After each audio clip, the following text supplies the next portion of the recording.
مسلم شریف کی حدیث ہے، صفحہ نمبر 6570۔ اللہ کے نبی رحمت دو عالم نور مجسم صلی اللہ علیہ وآلہ وسلم ایک انصاری خاتون کے یہاں تشریف لے گئے۔ آپ نے فرمایا، تمہیں کیا ہوا؟ کیا تم شدت سے کانپ رہی ہو؟ انہوں نے کہا، بخار ہے، اللہ اس میں برکت نہ دے۔ آپ نے فرمایا، بخار کو برا بھلا نہ کہو، کیونکہ یہ آدم کی اولاد کے گناہوں کو دور کرتا ہے، جس طرح بھٹی لوہے کے زنگ کو دور کرتی ہے۔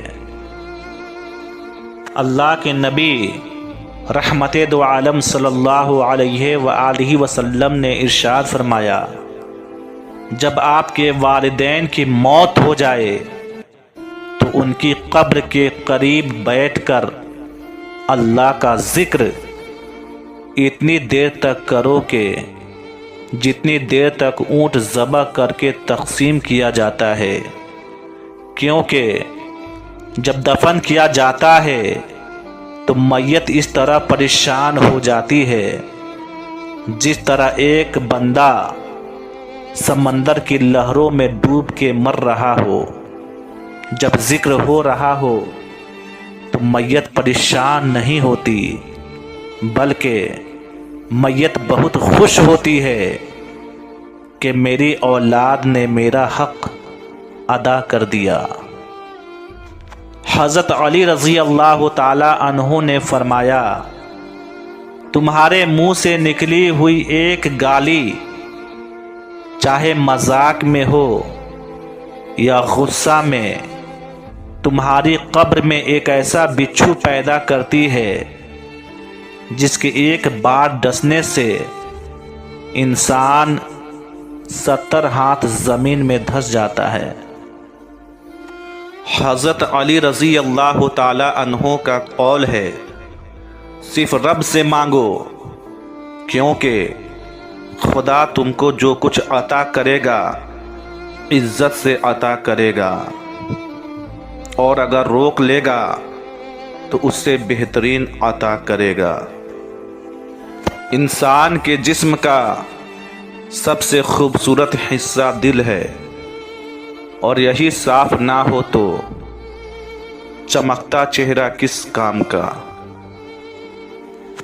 پاکیزہ ترین محبت یہ ہے کہ تم کسی شخص سے محبت کرو اور اسے خوش دیکھنے کی تمنا کرو، یہ جانتے ہوئے کہ وہ تمہارا نہیں ہو سکتا۔ نبی کریم رحمت دو عالم صلی اللہ علیہ وآلہ وسلم نے حضرت ابو ذر رضی اللہ تعالی عنہ کو 7 نصیحتیں کی۔ ہمیشہ اللہ سے ڈرتے رہو، تلاوت قرآن مجید اور ذکر اللہ کو اپنے لیے ضروری سمجھو، لمبی خاموشی کو اپنے اوپر لازم کر لو، کیونکہ یہ شیطان کو دور کرتی ہے۔ زیادہ ہنسنے سے پرہیز کرو، کیونکہ زیادہ ہنسنا دل کو مردہ کر دیتا ہے۔ اپنے اندر عیبوں کو دیکھو، نہ کہ لوگوں کے عیب تلاش کرو۔ اللہ کے معاملہ میں کسی ملامت کرنے والے کی ملامت کی پرواہ نہ کرو، سچی بات کہو اگرچہ وہ کڑوی ہو۔